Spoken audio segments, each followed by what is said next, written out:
Everyone, look at the dot. That's here. That's us. That's home. On it, everyone you love, everyone you know, everyone you've ever heard of, every human being who ever was lived out their lives there.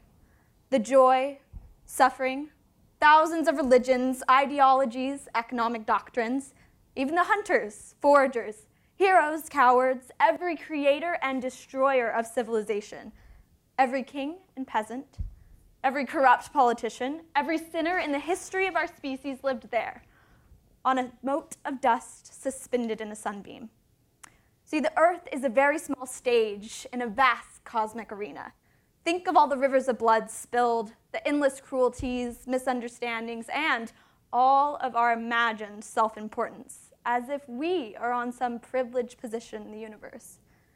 Our planet is a speck in the group enveloping cosmic dark. And in our obscurity, in all this vastness, there is no hint that help will come from elsewhere to save us from ourselves. This is it, the only world known so far to harbor life. So this excerpt comes from famous astronomer and scientist Carl Sagan's book, Pale Blue Dot. For Carl Sagan and for me, astronomy is both a humbling and character-building experience. This perspective underscores our responsibility to deal more kindly with one another, to love and to cherish the pale blue dot, the only home we've ever known. Knowing what's at stake makes us wonder, within this system, how can private enterprises maintain integrity? Can businesses not only sustain themselves financially, but increase justice, wellness, and responsibility for all stakeholders? Students, researchers, and entrepreneurs like us have been grappling with these questions for a while now. So, hello everyone. Normally, at this point, we would ask you to take out your cell phones and silence them, but we would love it if you would take out your phones and log into your Twitter accounts, if you have one. I know you do. So tweet along questions with us, and at the end of this panel, we'll come back, we'll pull up the Twitter feed, and we'll answer whatever came up.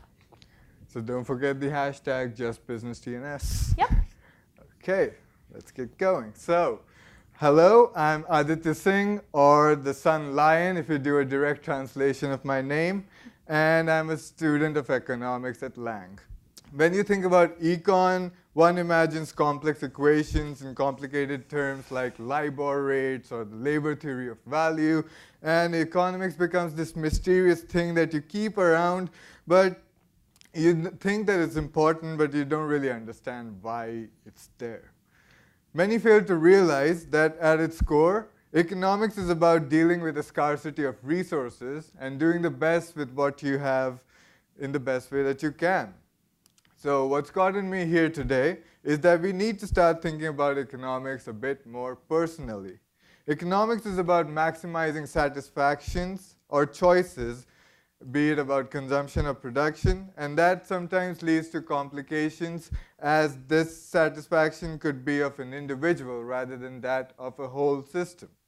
So the maximization comes through interactions with resources which are limited, and thus there needs to be a sense of collective benefits rather than individual gains when we think about decision making. This leads me to the point of thinking of ourselves as optimizing the needs of the system, the pale blue dot, and considering the impacts of our decisions as consumers. Yes, hello everyone. My name is Irie Ewers. I'm an environmental studies junior, and like Aditya, I'm also interested in understanding what drives our consumption decisions.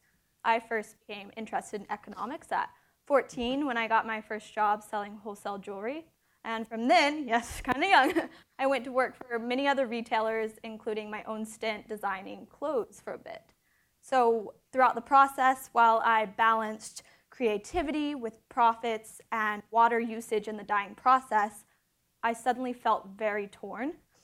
The dedication to becoming financially sustainable seemed superficial. But now, as an environmental studies student, I firmly believe that if we think of the world being full of problems, that actually gives more innovation for creative, conscious entrepreneurs to find solutions. Right. The foundation for these solutions and innovations relies on our understanding that of the roles that we play in this pale blue dot, and understanding the roles as actors in a socio-economic setting. So in the 24-hour period, you've gone from playing the role of a student, a researcher, an investor, to our dean here, and even the people sitting in the audience. So in order to start thinking more deeply about how our actions as consumers are connected to the larger socioeconomic system, we start with some probing questions. Oops, wrong slide. This is the good slide. Okay. Who here drinks coffee? Okay, we've got a full house. Starbucks coffee? Dunkin' Donuts fans?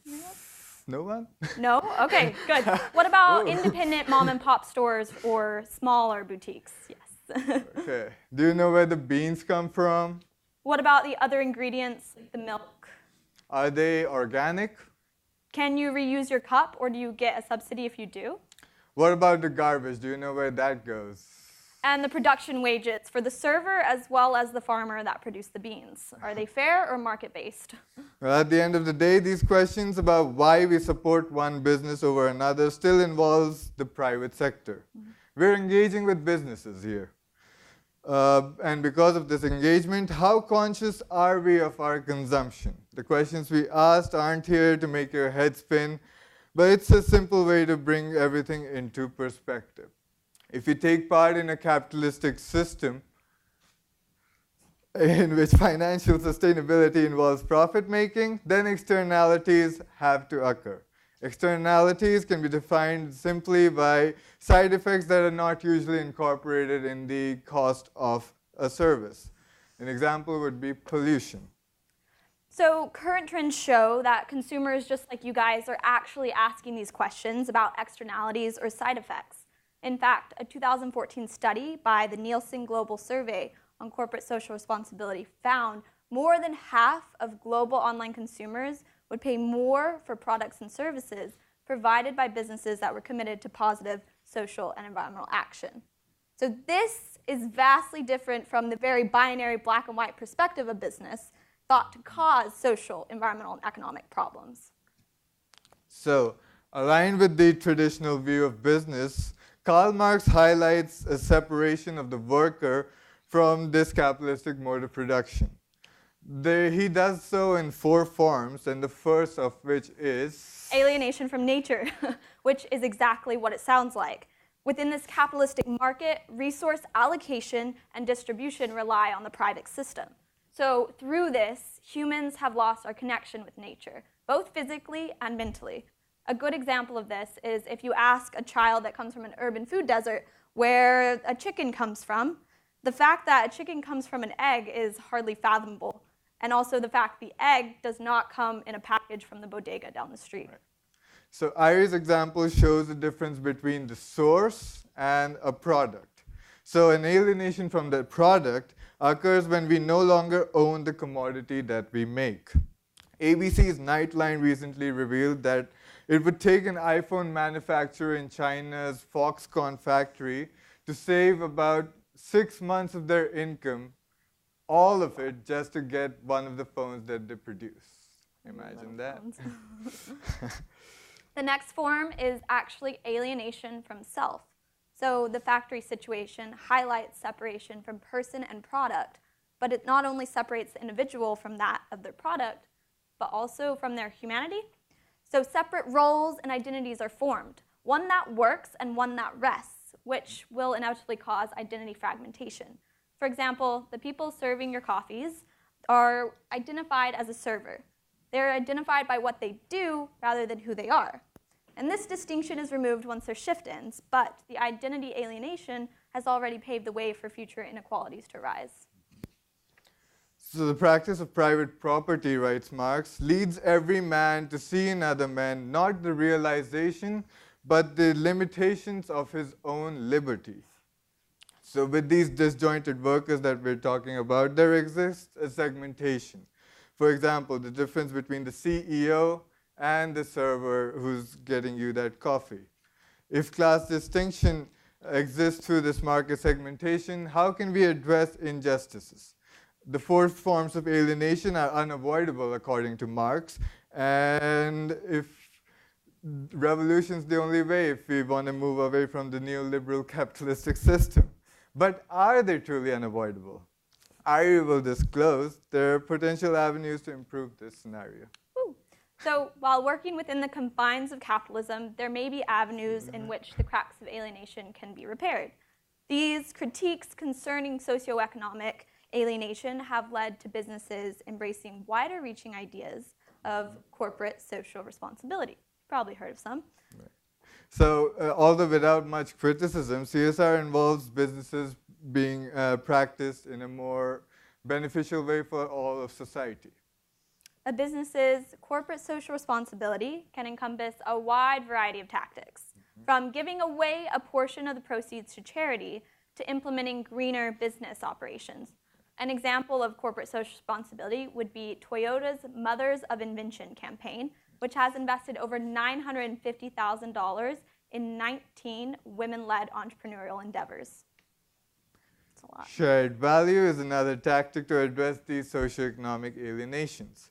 It's not social responsibility per se, it's not philanthropy either, but it is a new way for companies to achieve some sort of economic success. So Zena's Tea is an organic trade, fair trade company that's socially responsible about the way they produce their tea. Now Zena's CEO, Zena Muskia, she said that if you have a mission to serve everyone instead of just individuals, business is one of most powerful forces for good on the planet if executives embrace a commitment for people, profits, and the planet. So while corporate social responsibility focuses on giving back or minimizing harm, shared value ventures focus on enhancing the social, environmental, and economic success built into the business's mission. One tried and true example of this that I absolutely love is actually a B Corporation that implements shared value practices, placing social mission on equal importance as economic success, such as Ben & Jerry's, which actually started in 1978, hoping to, quote unquote, spread the wealth to their community. They devised a 3-part mission statement to make the world's best ice cream, to run a financially successful business, and to make the world a better place. So B corporations like Ben & Jerry's uphold similar standards and can even be independently vetted through a certification agency called B Labs, which requires extensive impact assessments and possible random on-site audits to have the B Corporation sticker. Aditya and I will now discuss our research that was inspired by our time working at a local B Corporation. Right. So, as Irie mentioned, we worked at a local certified B Corp called PIPS Rewards over the summer of 2016. Yeah. So the basic framework, let's do this, is that PIPS is based on behavioral economics. The idea is that the users earn rewards for making purposeful and healthy choices that incentivize them to make difficult life choices. PIPS can either be earned, redeemed, or even donated to organizations that have proof of impact. So the main focus of my research at PIPS was the idea of the PIPS Fitness Challenge. It used PIPS behavioral reinforcement models to promote wellness at the workplace in a way to tackle and repair the alienation that formed between the separation from the product that you make and from the hierarchies, the CEO and the regular worker. So can you tell us why worker wellness may be important? Well, the statistics have shown recently, this is actually from 2010, that there's been sources of stress coming in the workplace where it's overtime, an imbalance between the work and the life, job loss. Factors like this have led to workers being more stressed, and now with companies being more aware of such problems, they want to improve the situation because they want to increase the productivity of their workers and also take care of their well-being. So the principle was that with these factors now known, companies are trying to deal with them as best they can. So with that as your foundation, what was your research about? Well, okay. So that's where I bring the PIPS Fitness Challenge, where this was basically a 3-month program of a challenge that analyzed the effects of participating in a technologically measured program. So you can, it combines the idea of games and challenges that yields rewards in the hopes for increasing daily physical activity, be it by walking or you can say the active minutes you participate over time. So the gamification aspect makes it fun, social, and also rewarding. So as the pilot says, it was a 3-month pilot where employees were given a Fitbit to participate in a fitness-oriented challenge. They were divided up into teams, and there was a pre-contest round that helped us to make balanced teams so that everyone was in a team that had equal number of steppers. And the goal was that each of the employees was supposed to get about 70,000 steps a week or 10,000 a day. The features had the idea of earning bonus pips or obtaining weekly step minimums. The pips that you would gain from taking part in these challenges could have been redeemed or donated to third-party certified organizations of your choice. So you know that you're going to make some impactful decisions by donating these pips. One interesting aspect of the challenge was the idea of loss aversion, which is the idea that it points out that behavior that one would rather not lose something if they have an equal chance of obtaining the same thing. So with these pips, simply by walking, you could have earned them, and if they would have been lost if you didn't work for them. And the theory was that people would walk just so that they don't end up losing their pips. So can you give us a real-life example of loss aversion? Well, I think about loss aversion as this idea that you like someone, but you don't tell them that you like them because you're averse to this idea that they might not like you as much, and then they just break the relationship. So you are averse to that break of bond, so you don't tell them that you like them. Makes sense. Anyway, so the Pips Fitness Challenge, by leveraging the idea of power, the power of rewards, technology, and gaming, showed some decent results where there was a break in the division between the hierarchies of the companies, and there was a 33% increase where people who weren't walking more than 7,000 steps a day started walking about 10,000 steps a day by the end of the 3-month challenge. So it showed that it has some potential to be good. So in your personal opinion, do you actually believe that worker wellness contributes to productivity? That's a tricky question. If you go by statistics again, people say that there will be an increase of 11% in the revenue per employee, sick days will go down, and health costs will go down. So everything here makes a manager very interested in getting one of these programs, these fitness challenges or any other lifestyle changing programs in order. But the main thing to consider when you're doing these is that you're trying to help the employees, and boosting their profits is another way that you're actually alienating again, since exploitation is occurring in a sense. Marx mentions exploitation as a key factor in profit generation, and that arguably is another form of exploitation by implementing such programs. So with PIPs, it's a good idea that you're getting rewarded, and there's actually some attempt at striving to make a better impact, but it's always important to remember that these programs are for the workers.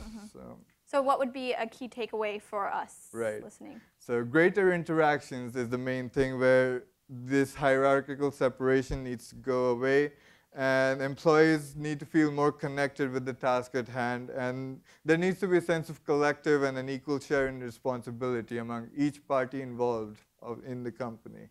So production improves if people are more interconnected within one another, and that might increase productivity. So it's similar to community organizing, I'll say. It's important to start from the bottom up. Talk to your workers. These programs are meant for them, so it's always best that you talk to them and ask them what they'd like to be implemented, because that's how it should be done. So this understanding of bottom-up development is actually really key in my research as well. So in order to address Marx's critique of alienation from nature and alienation from each other, there are many proponents of what's being called the quote-unquote sharing economy, in which goods are upcycled, reused, or utilized to increase the asset's efficiency and reclaim the shared human experience. So while working at Pips Rewards, I noticed that we, like many mainstream environmentalists, were cataloging bike shares based on the idea that they provided personal wellness and they offered an energy-efficient mode of transportation. So what was the main focus of your research? So from this, I wanted to understand the social perception of city bike in New York City. How did you end up doing that? So I actually did go and interview riders. I interviewed surrounding residents. I attended community board meetings and city bike placement workshops. And through this process, I began to untangle a vast web of public opinion. For example, last August, I showed up to the Brooklyn Precinct Courthouse that held over 100 people by the time I showed up. The room was packed. It was hot. It was sticky. People had lined up to either complain or question or wonder why they hadn't been involved in the city bike placement process. Many residents felt that these stations showed up overnight. Some felt uninformed and unjustly represented. So because of this, I wanted to understand whether city bike was actually contributing to socioeconomic barriers, and I questioned why the procedural justice opportunities in place were not reaching residents in their daily lives.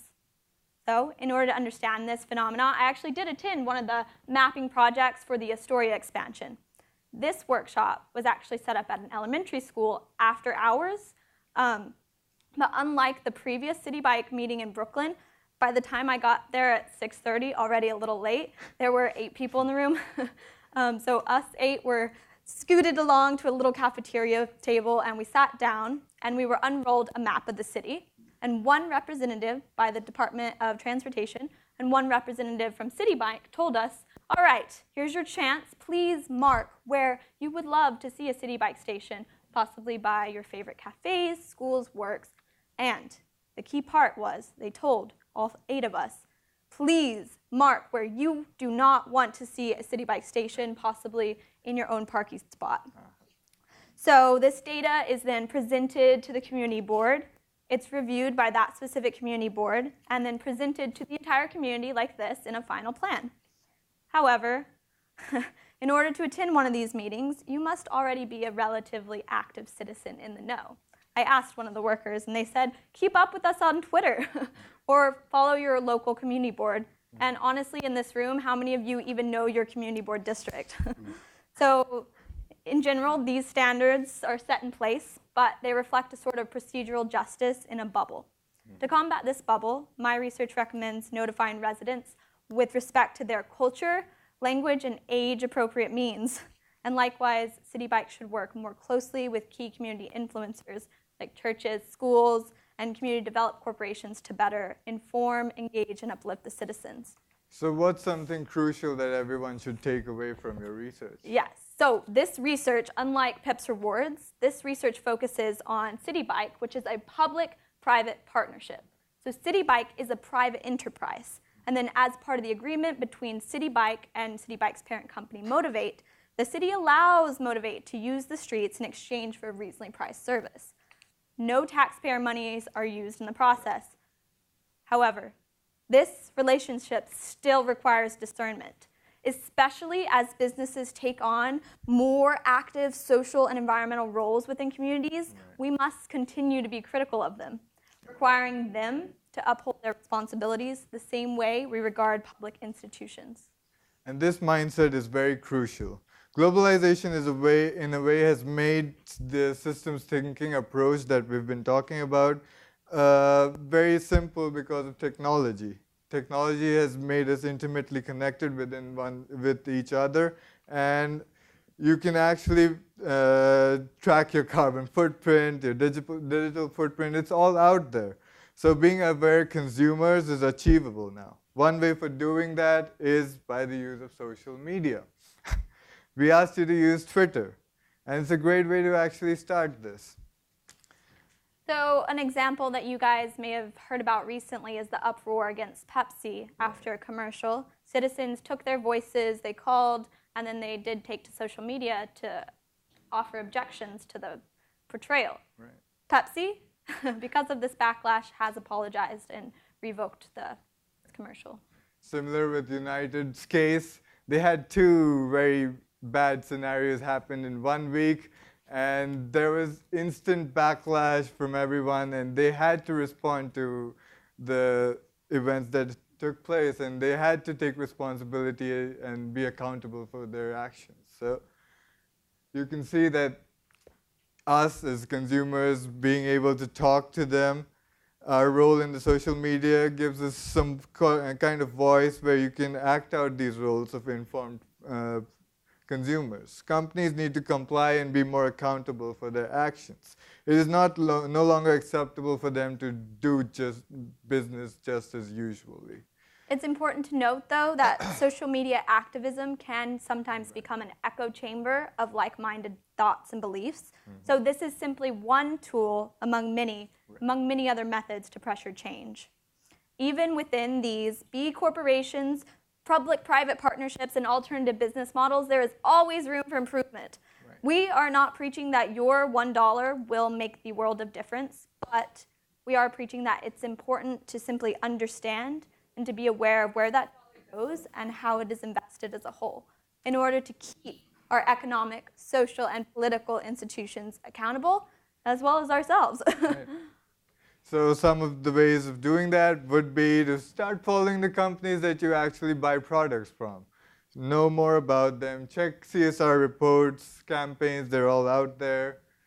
And yeah, one app that is really amazing that I heard about at the Women in the World Summit a few weeks back is actually Gender Fair. Right. I do believe it comes up. Bring it up. Yep. This app you can download, and it ranks businesses based on certain metrics of non-male identifying individuals employed in their workforce. So try to support and uplift marginalized identities. Right.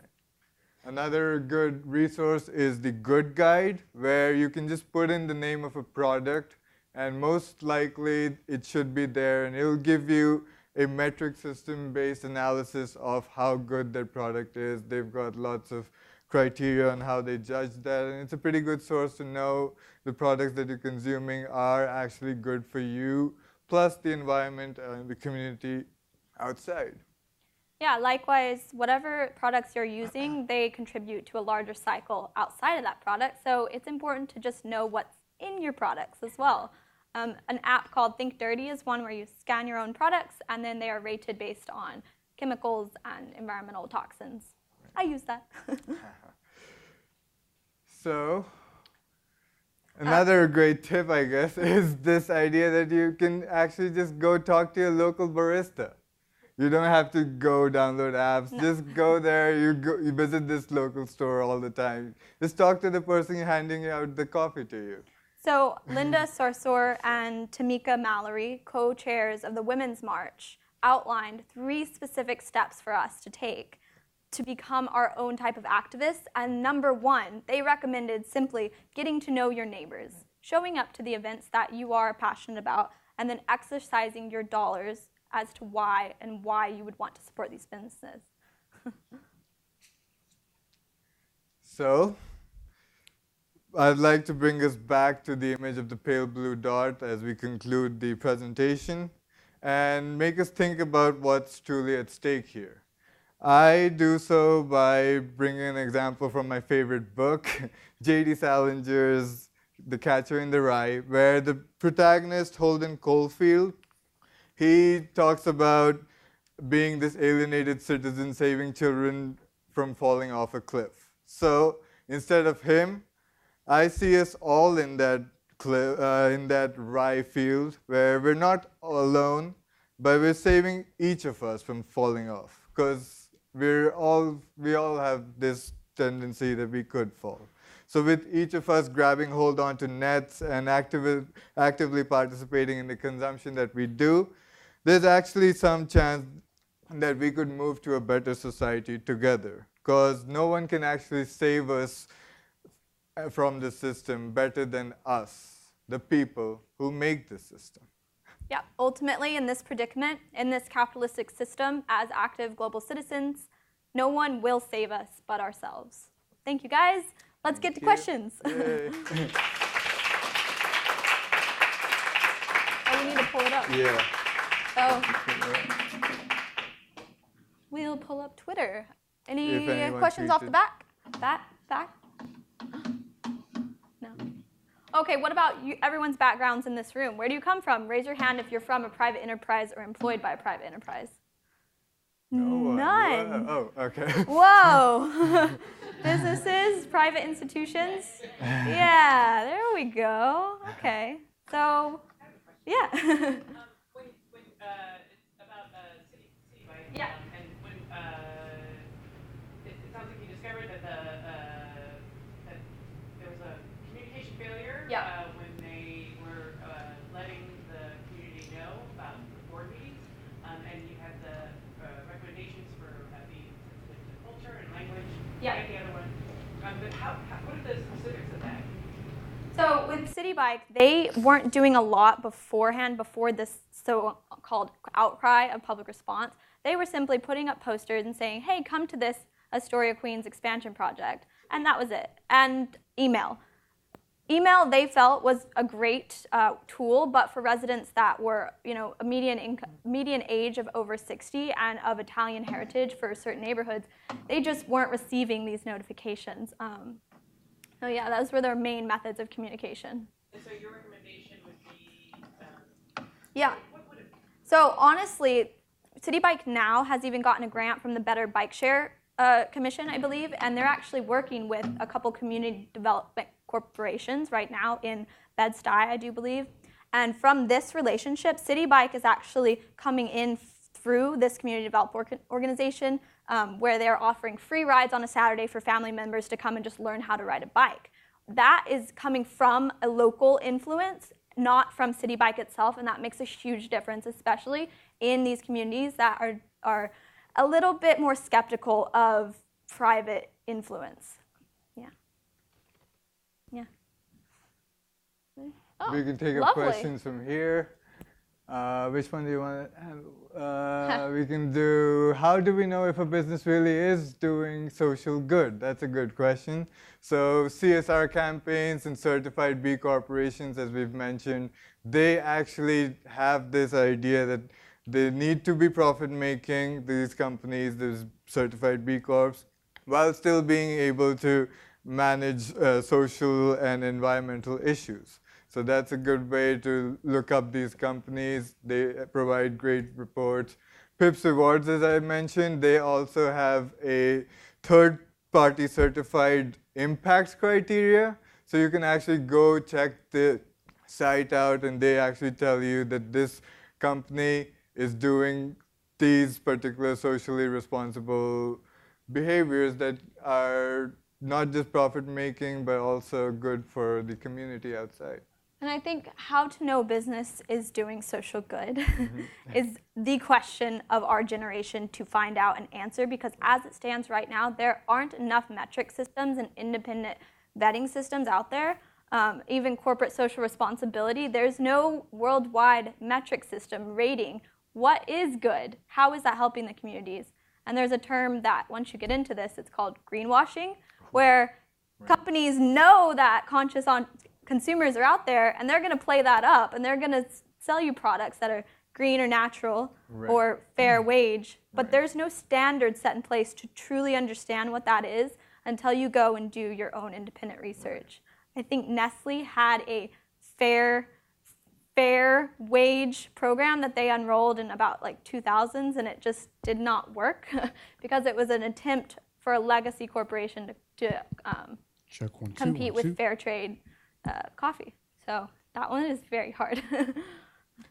But since the whole social media thing kind of comes up again, where you can actually, with technology, just look up these companies, see what's going on with them, just be on the know-how of how things are being done with them, and actually have your voice be heard.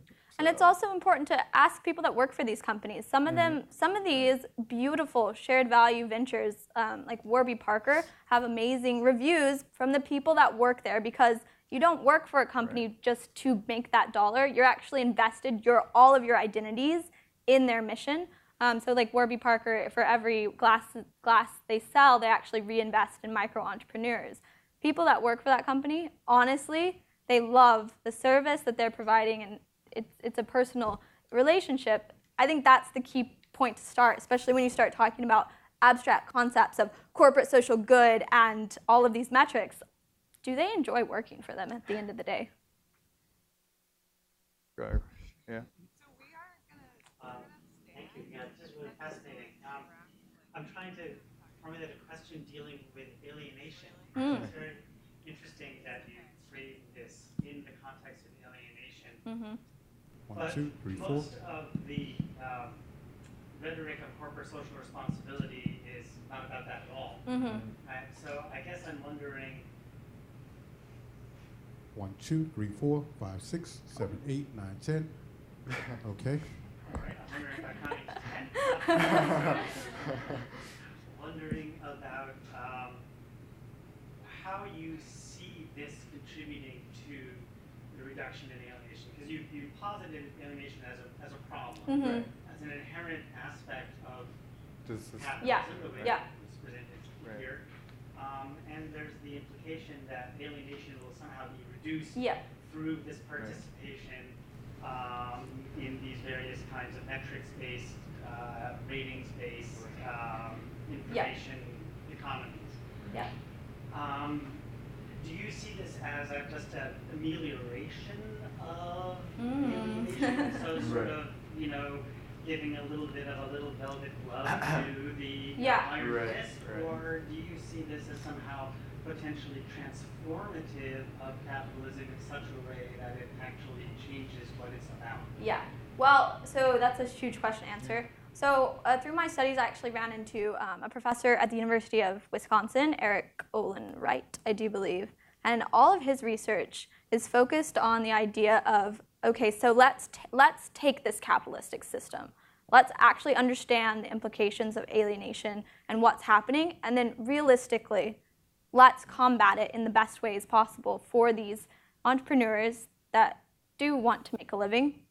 So he recommends a wide variety of tactics, whereas I think corporate social responsibility is simply one small grain and one small piece of the larger puzzle, whereas informing consumers about the ability to become part of co-ops and to supporting alternative models of economics that are not in line with capitalism, but doing it from the basis of this is our system. And we also chose to frame it alienation because you can actually talk to it as well. As I mentioned, the PIPS challenge, if you think about it, it's mostly that they want the well-being of their employees to increase. These employers want them to increase because they want them to be more productive.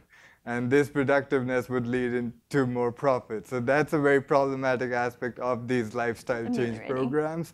But again, mostly it's this idea that you want to lay bare this transparency between the production, the whole chain of production, and how your consumption money is being used. So we wanted to offer a pragmatic panel on understanding the injustices, being very aware of how we talk about the injustices, but then being realistic as to what we can do, what you guys are going to go home today.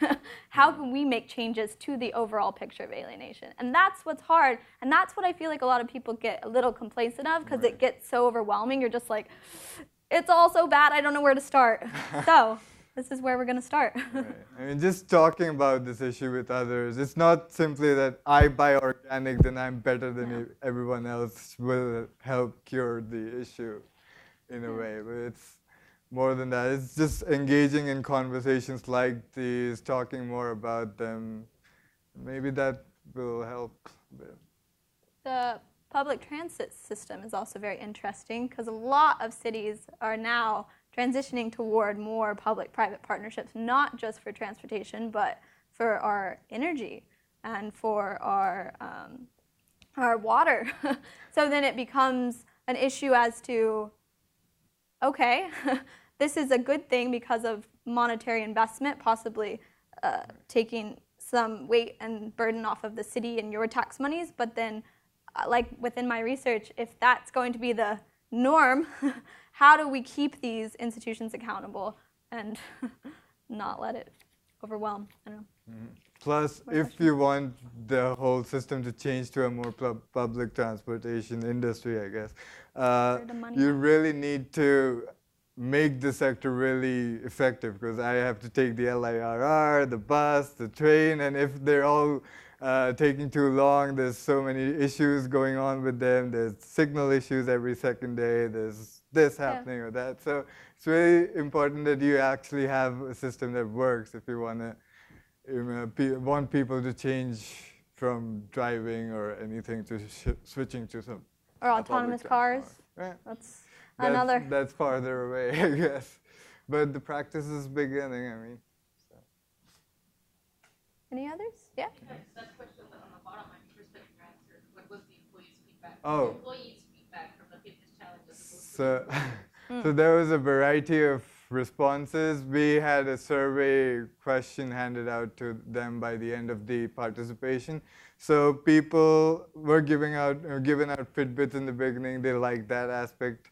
They liked the aspect that it was achievable. The 10,000 steps per day was something that they thought was achievable.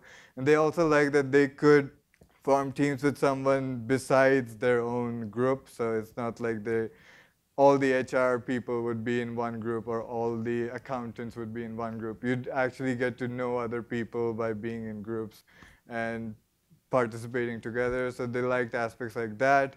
They did not like how they measured the steps, because sometimes there would be glitches and you'd walk 2,000 steps, but that wouldn't go into the system. So you'd think that it's kind of unfair. Plus the idea of rewarding PIPs. So the people who would actually be walking more already would be getting these improvement PIPs points all the time. So there was not real incentive for the people who were actually in the middle or the lower end from the beginning to actually step up, because they won't get as many bonus PIPs as the people already doing great in the challenge. So. Really quickly, long-term impact of the program is interesting. It made me think about, I was at the Women in the World Summit a couple weeks back, and I listened to the CEO of MasterCard discuss on a panel with the CEO of the World Bank. And right now, MasterCard is investing in micro-entrepreneurs by providing credit cards and identities to low-serving areas of the world, which is a crazy concept to think that a multi-billion-dollar corporation could somehow create social change. But he was saying that because of these relationships, especially with legacy corporations and your traditional nonprofit public institutions, there is more awareness and push for those metrics and certification agencies that don't really exist now. So as these partnerships continue to unfold across the world, there will be a greater need for long-term accountability and more specific accountability as to metrics about what's happening with this money and where is it going. So that's a good thing. Can I ask a follow-up? Sure. So your description of PIPs focuses on the way in which these apps are all about incentives for individual performance. Right. And even the apps like the ones that you showed about environment and fair trade, the overall goal, of course, is a social good, but you're doing it in terms of your individual life, right? So I'm wondering, are there any apps that you're aware of that are somehow designed to quantify the social wellness rather than the personal wellness of a given unit? That's really difficult. I mean, PIPs, I would say is doing that more so than some of the other apps we've highlighted because they do focus on the loss aversion in a competitive setting. So that is their key reason for participating in one of these wellness programs, is because you're in your whole community, and that model does employ loss aversion to the extent of it's not about you as the individual, but it puts pressure on you because of your community and communal setting. One of the responses was also that people engaged with the PIPS challenge better because they were in teams, so they didn't want to let their team down. So that was an interesting thing too. But as for apps or even organizations, I don't know. For organizations, again, I guess, for organizations, again, the PIPs, they had these third-party certifiers where they actually have these metrics of judging impact criteria, so you can go with them. They actually have a good description of all the organizations, why they selected these as a good place for you to donate your PIPs and stuff. So it could be a good place to look. Discernment. Well, I feel like we have gone on. Which one have we not? Have you presented your findings to City Bike? You want to? Oh, did you just tweet that? So City Bike was very leery of me, especially being at that workshop. Right. They were like, are you a reporter? Oh, you're with a school. What school? The Department of Transportation. However, they're much more used to that. And they're like, yeah, here's my email. Like, you want to call me? Like, we'll go out to lunch and discuss it. So it was actually interesting because in personal relations, dealing with City Bike and trying to approach them as a student, they were just a bit more protected of their image. So I don't know if I'm going to present it or how.